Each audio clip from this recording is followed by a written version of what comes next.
Hey, what is up YouTube? This is Platinum Point and I'm here to bring you guys yet again another Weiss Schwarz video. Today we're going to be looking at some gameplay of me piloting That Time I Got Reincarnated as a Slime post banlist. This is going to be a test match to show you guys how this deck operates in action. So I hope you guys enjoy this video. So before we begin, I just wanted to let you guys know that I will be uploading more videos like this in the near future. I just got a new camera and a new setup, so I wanted to showcase some live gameplay footage, as well as in some matches provide commentary on some of the thought process. I'll be particularly doing some on decks that I'm either piloting that are the same as my the ones that I've showcased, or some of the top table matchups. So for this one, I wanted to showcase how slime operates post banlist, especially this list, because I do feel like a lot of people are probably used to the 8 pants variant, and I wanted to showcase what it's like to go back to the original slime build, but with just some of the new stuff that set 3 has to offer, because I do feel like that list is actually pretty viable and pretty helpful. There are other lists that I'm going to be examining in the future, but right now I think that 8 door might be very viable. So we decided to go roll for odds versus evens. So we're going to start out. Just wanted to remind you guys, please subscribe and hit the notification button for more content, and we're gonna go ahead and write out with the mulligan. So I'm going against Revue Starlight. This is a unique build of +2 soul pants, which something that I wasn't even familiar with. So I decided to open off safely with the Fukujiro level 0 Rimuru, because I feel like that would be the better play, since I think I opened up quite a few climaxes in hand, and I just wanted to be able to sustain my advantage. And since my opponent, I didn't know, was playing a clean cut that had the same attack power as the Rimuru, so he was crashing. So this was actually pretty useful for me, because not only was I able to get out a climax from my hand, but I was able to get back some resources, since I was able to hit a level 1 or higher card, so I could use that for clocking. So I think that I clocked that same level 3 that I added back and drew 2. So I think right here, this is where I start to try lane, because since my opponent is presenting an empty lane, and this deck likes to, like, for slime, you want to kind of be on the aggressive end, so it's always better to kind of just if you can try field. So I went back for the level 0 Rimuru, because I drew another climax and I wanted some way of kind of digging out through my deck to help me get out of this situation. So I was looking for that, and since the Chloe allows me to get that 1/1 event, I decided to discard the extra level 3 that I had in hand and just focus on gaining as much advantage as I can. So I go into attack phase, attacking with the Rimuru. So I trigger one of the 1/0 Shizus, I trigger another one, and then for this one I triggered the 3/2 Shizu. So I was able to kind of keep him at level 0, but mainly get all my resources ready for level 1. So like I was trying to get my deck down, my my deck size down, so I could refresh a little bit better. So I see my opponent getting the salvage brainstorm out. He hits 1. So he was probably debating on what to get here in this matchup, since he's still at level 0. So I think he was trying to get himself to level 1, which he successfully does with this approach. I actually, when I was trying to check my waiting room, touched the top part of my deck. So I tried to fix it. I don't even know what it was, but the camera probably revealed it. At the time, it was like really, when I realized that he was playing +2 soul, I knew, okay, I have to see if I can weather the damage, because I do not want to get hit to level 2 early. because this deck does not like to be hit to level 2 really quickly. Because especially when you're trying to build up advantage, not slow but gradually, being rushed quickly is not great for anybody. So he procs the level 2 the level 1 climax combo, which I think searches the changer. So he swings for 4. I was able to cancel off of 2 here. He swings for 3 or 4, I think. I take it and level up. So I'm at 1-2, which is fine. So I was debating on what to level up here. So I decided to get rid of one of my early play Xions because I needed the Ramorous, since it allowed me to be able to free play the Shizu combo. So I decided to do the Fugajiro, figure out what else do I need. So I'm able to hit the 1-1 Rimuru that gets the 3-2 Milim on board. So I was debating on whether to clock and draw. So I think I decided not to, and I decided to instead brainstorm just to get my deck milling. So I was able to hit 2 climaxes, which was actually pretty good. So it allowed me to kind of just get what I need from there. So I was debating on what do I need in this situation. So obviously I needed a second brainstorm because I knew that one of them was a climax that was left in the deck. So I just wanted to get that out of the way, and as well as get back 1 Shizu, because if I remember correctly, I only had 1 in hand, and I wanted to be able to get another one onto the stage so I could be able to successfully land double Shizu. So I milled out that climax,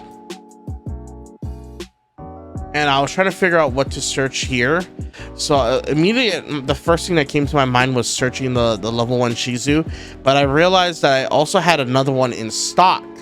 So what I could do instead was get the Ramorous, get the Shizu that was stuck in stock onto board, and potentially just double Shizu and guarantee one of them go into memory. So, and since I knew I was going to level up already, I decided that the Ramorous might be the better place, since I already have cost 0s in the graveyard to proc off the Ramorous effect.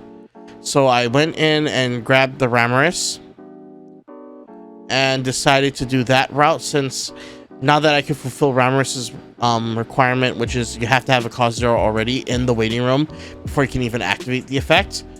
So by leveling up, it actually helped me launch double Shizu with ease without having to dig for another copy.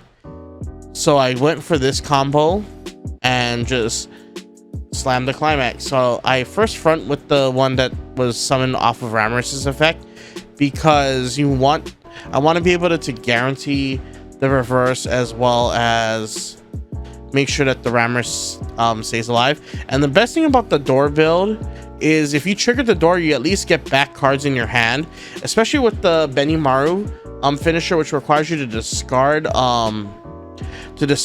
Demon Continent characters. It allows you to at least recover some hand advantage.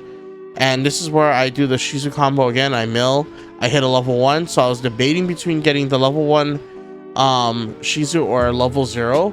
So I decided to get the level 0 Rimuru, so I could get some advantage off of filtering, because I realized that in this situation I should be able to press my advantage and try to get the level 3 Milim that was in my hand into the waiting room, so I could do the bond effect to discard another card, and as well as get free top check confirmation. So my opponent was debating on whether or not to hit level 2.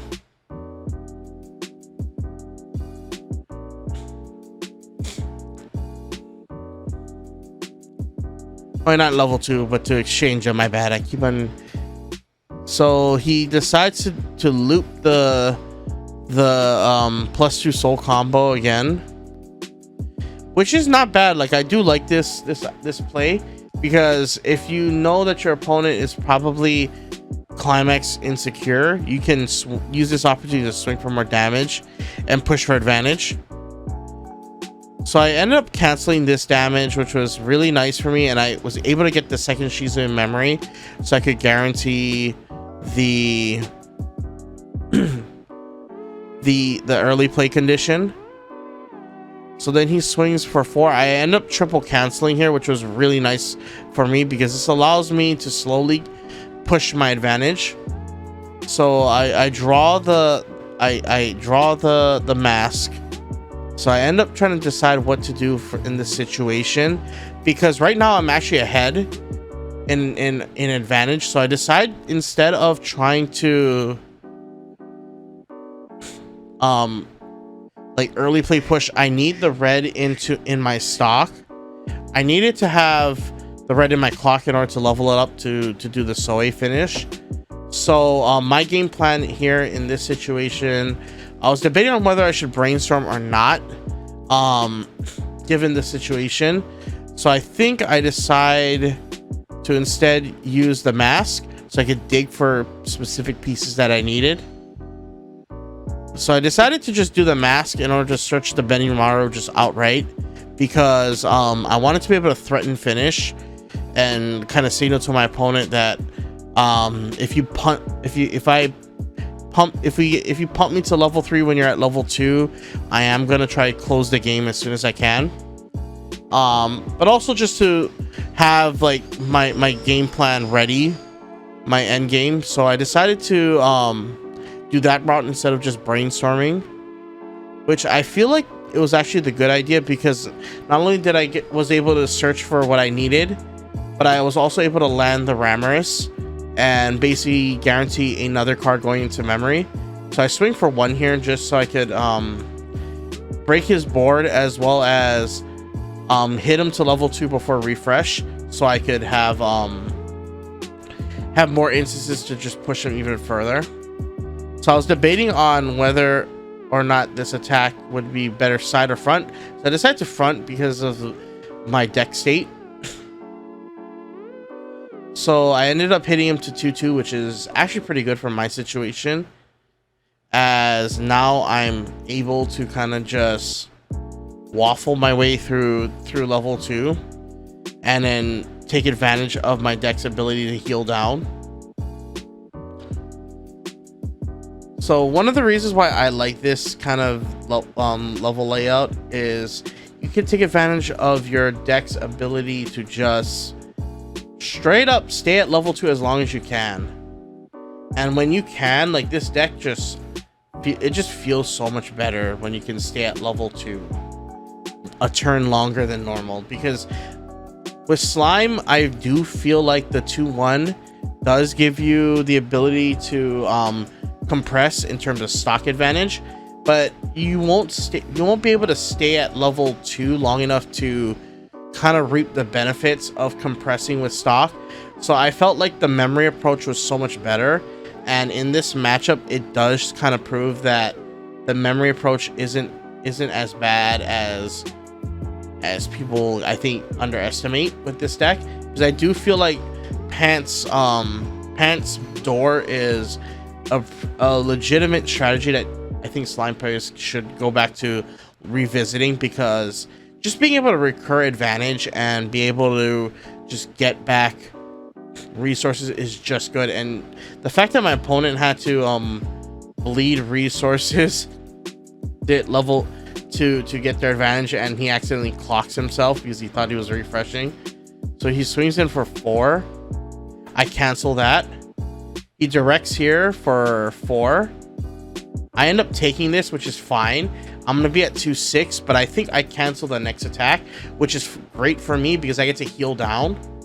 And this is why I like this build, is because you get to take advantage of the fact that you can play multiple early plays and just stay at level 2 a turn longer. Like, being able to stay at level 2 a turn longer makes it harder for your opponent to close the game, unless it's like Gura.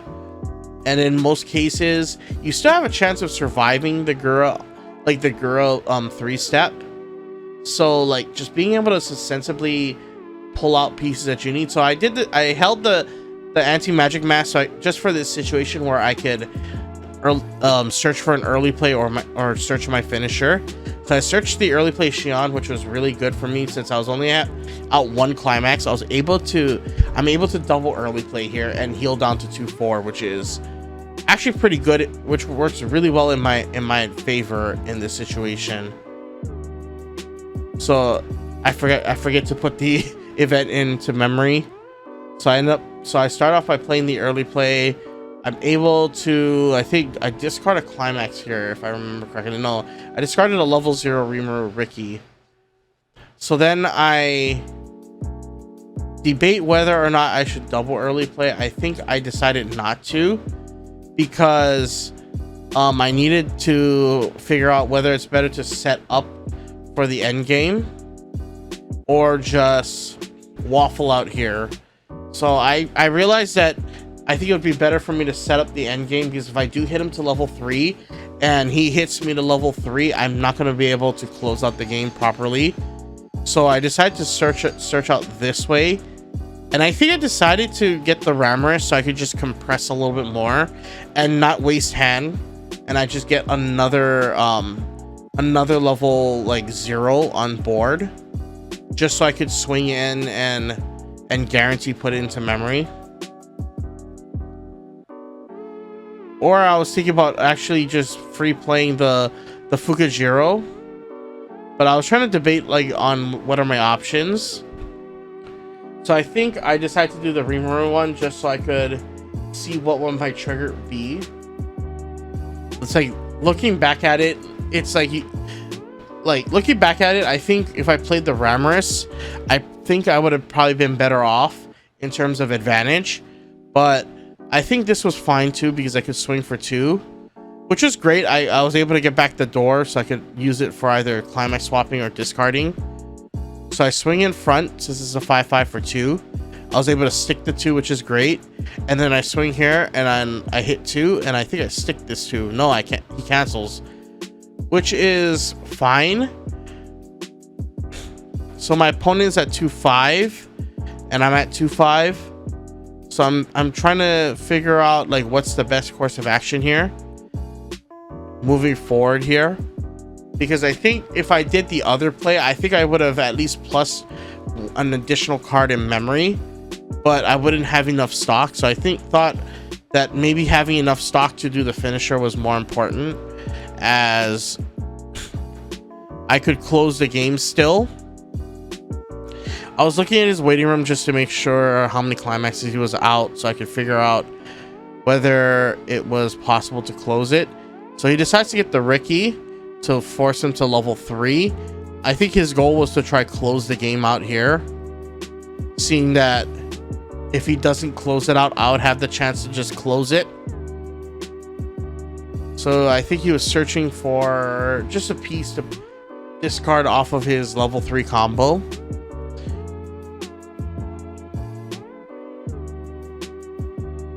So he searches the salvager, the discard salvage, pay 1 discard salvage, just so I think he could get his level 3s on board.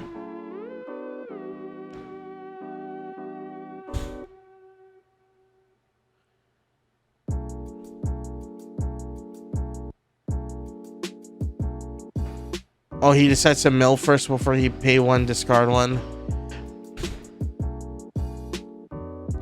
So he gets his 3/2 out.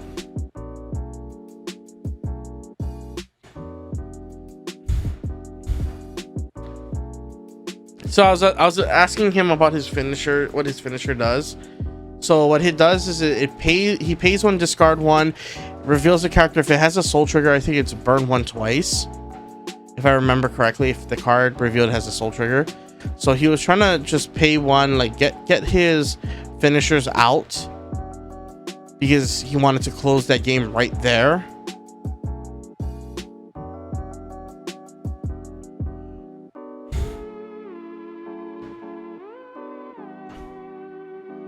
So he's top checking.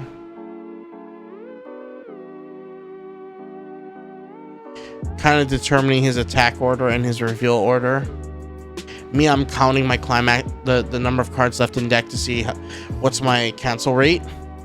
since I only have 2 in waiting room and I have 1 in stock and 1 in hand, so I have 4 out. I was trying to determine what's the likelihood of me surviving this, because I was kind of like anticipating me actually taking this and either putting myself in a very precarious situation. So he forgets to play the climax. He decides to play the climax, then swing in. So he does the climax combo and gives it, I think, to the center lane, the ability. So he swings in for 3, for 4, and he hits the door, I think. So he salvages the door. I mean, the pants, I mean. So I'm out 3 in the waiting room. So I confirmed 5. So I'm thinking right here, he's... I think that this was the correct play in his part, because you want to make sure that you hit me to level 3. So then I was able to cancel the second hit. And then he swings in for 4. I cancel the... Oh no, he does the burn 1 twice. And then he swings in for 3. I cancel the second burn 1, and then I cancel his damage. So then now he tries to do the other ability, which is on reverse, pay 1, discard 1, burn 3. So over here I was anticipating hitting 3-4, 3-5, but I was just shuffling to make sure that I randomized the climaxes really well. Because one of the things about when you try to keep track of your climaxes, you want to make sure that they're still randomized. So I canceled that, which was really lucky on my part, I will admit that. But this actually helped me, because all I needed to do was deal 6 damage, and I could guarantee that. So I just had to clock the Milim so I could do a cheeky play, which was heal it down with the Soe, play the 1-0 Rimuru to bond into it, while I also get a top 2 check rearrange. So I bond into the Milim by discarding the climax that I just drew. I get to then play the 3-2 Milim. This is why this combo is actually pretty nuts, because not only do you get to do a top check rearrange, you get to put it back into your stock, give your Milim plus 1500, and guarantee the burn off of her reveal, which was actually pretty nuts. And since I knew I had a soul trigger revealed, I decided to play a level 2, a level 0, just so I can swing in for exact. So I go in for the front for 3. He cancels, which is really good for my situation, because I knew that the rest of his damage was clean. So I was actually going to go for the side, because I knew the second card was another Shizu. So if I could stick the 4, all I would have to do was side for 1 and it would be game. So that was my logic behind it, since I knew 3 was going to be clean and there was a high chance of it sticking. But he cancels the 4 for the Soe effect, so I ended up only siding for 1. So he ends up hitting 3-0, and all I needed to do was hit 3 for lethal, but instead I triggered a soul trigger. So this gives him just a chance to cancel, and I was debating to pay 3 clock kick, and I needed to, because I did not want him to have that level 3 available, just so he can have another tool to kill me with. So like looking at here, I was out 4 or 5 climaxes, so I was just like staring death in the face. But like, this is what happens like with this game. It can be kind of unfair sometimes, but that's all you can do sometimes, is just be, like handle the situation and just and adjust to it. But I do like this list, because it does show like the off finishers that set 3 gave us really are helpful. And some of the resources that set 3 has really do complement the older versions of slime. Like for example, the level 0 and the 2-1 Shuna just give hexproof, so I could early play with impunity and not worry about anti-early play backups. Like the only thing I would have to worry about is Adachi's or them out muscling me with a memory kick counter. But other than that, like because of this pair, I feel like it justifies going back to the old strategy since the 2-1 we lost the 2-1 Miron. So this allows us to essentially heal down and stay at level 2 longer if we wanted to, and just maintain advantage. And I think in this turn he kills me, which is sad. Like it didn't pan out the way I was hoping, but thinking back at it now, I maybe should have fronted for 4 just so I could have another instance of lethal, so that way when the Milim swings in, I could have essentially just had lethal. So like looking back at it, I could have just fronted instead of sided, and even if I didn't present lethal, I would have gotten it. So sorry, there was a little hiccup on it. So I hope you guys like this match. Don't forget to rate, comment, and subscribe. False crack that like button, and I hope to see you guys soon. Stay on point, guys.